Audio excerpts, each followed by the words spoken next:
All right, welcome back. This is part 2 of our getting started, and this is the one we're going to build our bookshelf here at the end. But before we do that, I want to show you one more tool, and that's this. It's the tape measure tool, one of the handiest tools in Sketchup, and lets us basically measure any object that's on the page. So there's 69 5/8, 10 3/8. We can measure this whole guy here. It's 200 inches, a little more. You can do diagonals. You can do it at random points. I don't know how useful that would be necessarily, but corner to corner is always useful. You notice sometimes you'll see this little tilde. So you got tilde 75. Remember when we set our increments, we said we're never going to let anything be smaller than a 16th of an inch? Well, because we did that, SketchUp can't tell us exactly how wide that spot is. So it's around 75. It's less than 75 and a 16th, but it's more than 75. So if you increase your increment set, you could actually see that number. But in most cases, it's not as important to know the diagonal measurements. We want more like measurements for lengths and widths and such. Okay, so let's build this bookshelf here. So we're going to delete this, and there's two ways you can select things. So we could drag a box around all of this and delete it, or we can go Edit, Select All, and delete. Then I'll select everything on the page, so be careful with that one.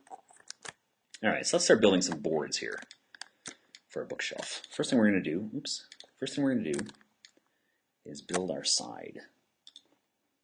So let's build a board here, and by default we want a board be 3/4 of an inch by, let's say, a foot deep. Now, by default there's absolutely no way you can do that because there's no sense of scale here of how big this line is. But if you look carefully, you see this little dimensions box down here, and that gives us a live readout of what we're doing. So you can see as I draw this box, it's very quickly updating and showing us all the different sizes as I move around. And you can see, again, because SketchUp wants to help you out, it thinks you want this axis, so you can't even get smaller than that, which at this zoom level is 3 5/8 inches. And if you zoom in, you see you can get closer and closer, but you're never quite going to get there. See, it locks down to 0. But luckily, this dimensions box has more than meets the eye here. You get one shot at doing this. As soon as you draw something, you can go into this box and you can actually type the measurement that you want it to be. So by default, when I drew that, that was 9 11/16 by 61 15/16. But I actually want it to be 3/4. So I typed 3/4 by 12, and you do comma 12. And that actually redraws it to that exact size. You can see it's a lot smaller than our original zoom level had it. There it is. And not only can you do it there, but you can also type in there as you're drawing. So if I start drawing this rectangle again, our dimensions are changing. If I just go to the keyboard and type 3/4, comma 12, it does it right on the fly. And it also works for pushing and pulling. So if I want to pull this up, let's say I want it to be 24 inches, I can just type 2/4 enter, and there's our side. Exactly 24 inches. And we can check that with our tape measure. Go corner to corner. There's 24. And this is 12, and it should be 3/4 wide. There you go. So you can actually build things very quickly like that if you're just typing. So you start a rectangle, go 3, 4, 12, and then push pull. And you can go 24, but you could also do 2 feet. And that's a single quote sign. And it knows what to do with that as well. So there's our side.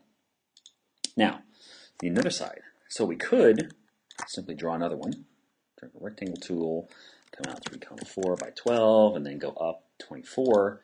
But why bother doing all this work if we already have a side right here that's perfectly good? Why can't we just take that side and use it? That's exactly what we're going to do here. So we're going to introduce a new tool, and that's this. This is the Move/Copy tool. Get a little tooltip here. And that's actually going to let us do exactly that. We can move an object, or we can copy an existing one. So, by default, I'm going to show you the wrong way to do this. You can select a face, you can select an edge, and you can move these individually, but you see that's probably not what we want to do. You can hit escape here to cancel, or you can grab an edge. If you're building a house and you want a nice pitched roof, there you go. But that's probably not what we want to do for woodworking. So in this case, and I recommend almost always doing this, is groupings an object as soon as you build it. And a group basically takes this face and this edge and this face and this edge and combines them into one selectable group. So we're going to select this whole thing. We're going to right click and go make group. And now that's one big object that you can move around. And you move them around as one big piece now. Now, we said we wanted to copy him. So this is the dual purpose tool. We're actually going to press Alt, press it once, and you get a little plus there. So now as you click and drag, it actually makes a copy of it. And you can change this on the fly. So once you're dragging, if you press Alt again, it'll switch back to just a move. Press Alt again, switches back to a copy. And you'll notice we can go off axis here if we want to, but Sketchup wants to give us our little hints there, so it'll lock us onto that red axis in that case. So we want to go right across. And let's say we make our bookshelf 18 inches wide, so we can actually type 18, enter. Now you'll notice when I started dragging this, I actually dragged it from this corner. So it's actually 18 inches from this corner to this corner, not the inside. So if we wanted to move the inside, we'll just move it again. We'll click, and we'll start in the direction we want to go, and go 3/4.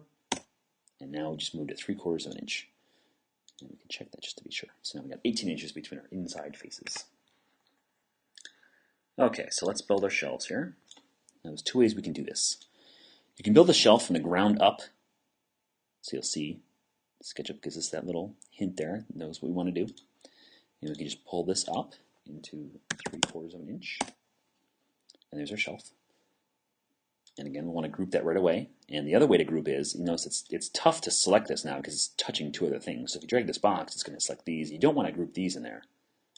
You just want this shelf. So we're going to do a triple click. If you click once, it selects a face. If you click twice, it does a face and its edges. And if you do 3 times, it selects everything. Right click, make group, and there's our shelf. So I drew that one from the ground up, but you can also do it from the side out. And this is usually the way I tend to do it. Is you're actually going to draw, instead of we're drawing a rectangle down here, we're going to draw it up onto this side. Remember we did this with our steps where we dragged the last step out from the side. So we're going to come up here, and we're going to go 3/4, 12. But, oh, that's not good. So SketchUp kind of has its own way of determining which measurement is first, the length or the width. And it's not always clear as to why it picks the one it does. But in this case, it was backwards. But you can get a hint. If you start drawing, you'll see in our dimensions box, it actually has the longer dimension first, in this case, 12, about an inch. So we just need to know if we have to keep an eye on that and reverse our typing. So now we'll do 12, 3/4, and then we'll have it the correct way. And then we'll pull this across. And again, we just get a little hint here. So we say we want this edge. You could go all the way through here, but of course that's not what we want to do. We want that edge there. And there. And then we'll triple click and group. And there's our shelf. Now let's say we want a few more shelves on here. We're going to do our move copy. So we'll press Alt. And we'll click and drag up. And Alt. And we'll go up. And Alt. And Alt. And that's probably not what we want the top of our bookshelf to look like. And the reason that happened, if you noticed, when I dragged from the bottom corner. So by default, when we get these hints, it wants to lock these corners together. Well, we don't want to lock from there. We want to lock from above. We want the top of the shelf to match the top of those sides. So if you just start your drag from here instead, press Alt to make a copy, go from here to here, now we've got a nice seamless transition there. And we've got a basic bookshelf. It's not the prettiest. Our shelves aren't really lined up all that well. We can take our tape measure here and see. So there's 3 7/8 and 5 7/8, 6 5/16. So that's not the best. But there's a little trick you can do, and not many people know this about SketchUp. Let's delete these. And we're going to make our copy. But we're only going to copy up to the last shelf. So we're going to say we want our last shelf should be there. And again, like any of the other measurements, you get one shot to type this in. So we're going to type /4. And we're basically telling SketchUp, do what I just did, but divide that distance that I moved it by 4 and copy the shelf there. So you press Enter, and it automatically builds the shelves for you and spaces them out perfectly. 5 16th, 5 16th, 5 16th. Right, so we moved it once, and we said copy 4 times. 1, 2, 3, 4. There you go, spaced it out. And there's our bookshelf. So I hope that wasn't too bad. And most of these tools that I showed you, rectangle, tape measure, push-pull, and move, will be probably 90% of the tools you'll use for anything you're going to build in SketchUp. It's very simple. So I hope you enjoyed that, and stay tuned for more.